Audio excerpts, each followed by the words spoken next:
Years passed, and the valley of Sassoun blossomed under the rule of King Sanosar.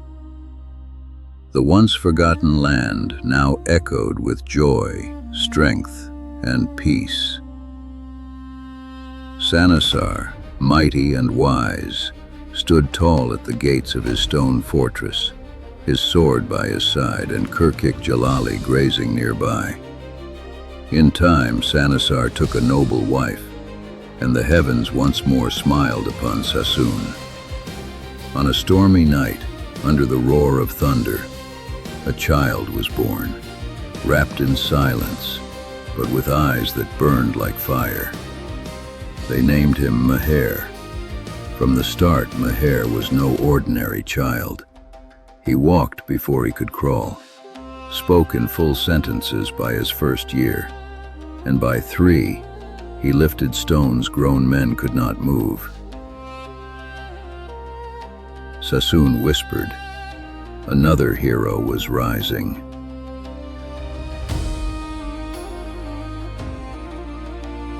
When Mher was just a boy, he wandered into the old armory, where the sword of Sanasar rested, untouched by any hand but its master's. As if guided by fate, Mher reached for it, and the blade rose like a feather. Outside, Kirkik Jalali neighed sharply, sensing the air. No one had ridden the great horse since Sanasar, but that too would change. One evening, as clouds gathered over Sassoun and winds stirred the mountain trees, Mher stood before Kirkik Jalali. No saddle, no reins, only the ancient bond of soul and blood. The mighty steed stamped the earth uncertain, until lightning struck the peak behind them. Without a word, Mher climbed on, and they rode.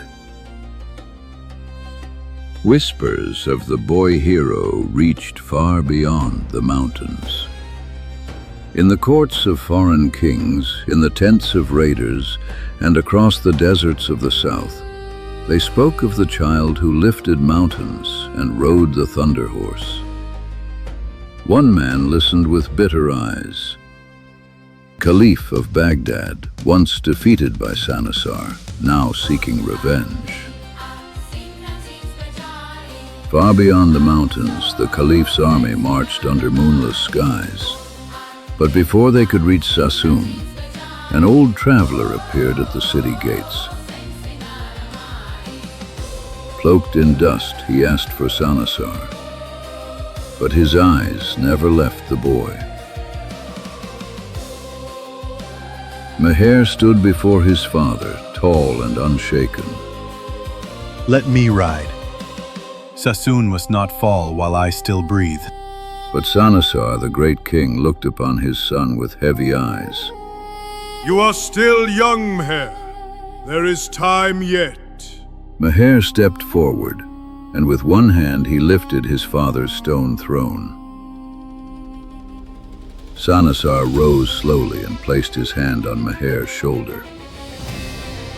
Then go, and return as a son of Sassoun, or not at all.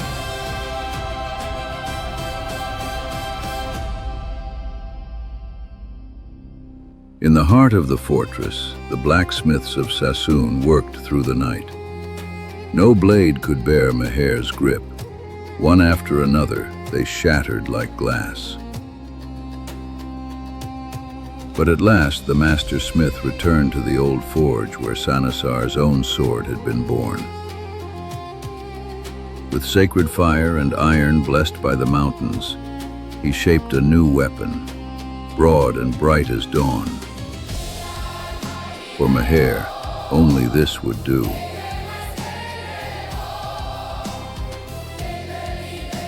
Before the break of day, the gates of Sassoun opened with a groan. Mher rode out, his new sword gleaming across his back, Kirkik Jalali thundering beneath him.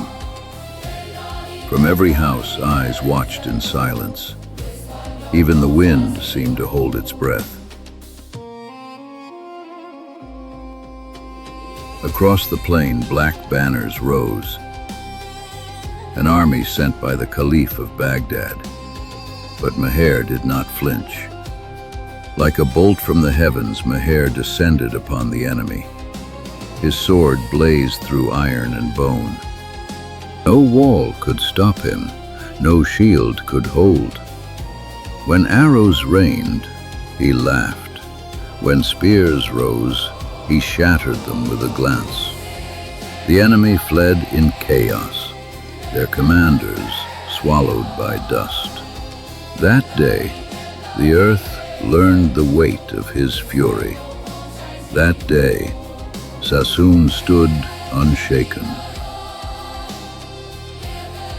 As the sun dipped behind the mountains, Mher returned.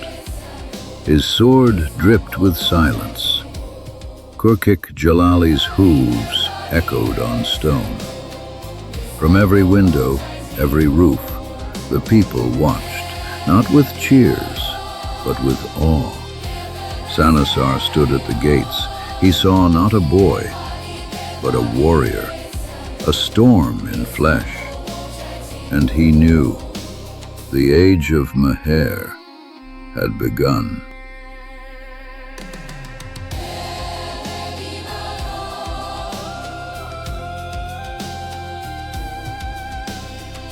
The story of Medz Mher has only just begun.